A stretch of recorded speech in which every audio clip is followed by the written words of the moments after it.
Wake up, little Suzy, wake up, little Suzy, wake up. If you're a Christian living in America right now, it's time to wake up. This is not a Christian nation. It's okay. This is a nation. It's a great nation. We are incredibly blessed to be living in America with the freedoms to worship that we have. And it's a nation that was founded on Christian principles. But we're not a Christian nation now. And we haven't been for some time. And there has been a long time, even most of my life, where it was safe to be a Christian. And it was easy to be a Christian if you wanted to be. And you could go about your daily life and expect that the morals of society would pretty much align with yours.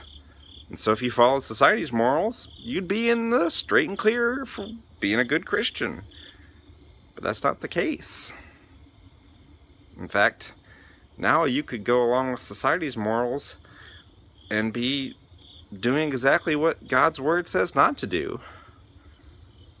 Or you could go along with society's morals and be right by it, but not be right by what we're supposed to do. And that's not how we're saved. We're saved by Jesus' blood alone.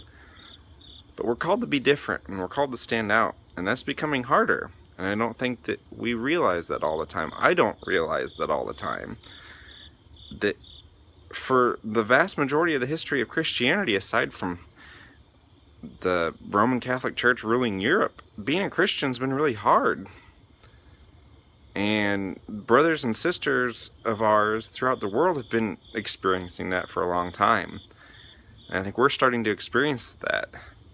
That if we want to uphold the ideals that God calls us to uphold, that we're going to be different and people may look down upon us. We're going to be fired from our jobs for having views that simply align with the Bible's. Simply expressing a viewpoint about marriage or about divorce or about gender that aligns with God's creation and God's order and God's word might mean that you're fired. It might mean that you're lambasted in the media. But that's okay. Because in the end, our hope is not in this world. Our hope is never been in this world. And I think that we maybe deluded ourselves into thinking that that's the case. Instead, our hope is in Jesus, which is way better than this world.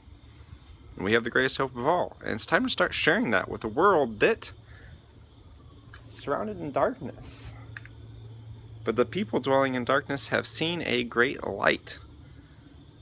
That light is Jesus Christ. So go and share it with the world. And don't be afraid to be different. Be a follower of Jesus. Drop what you're doing and follow him.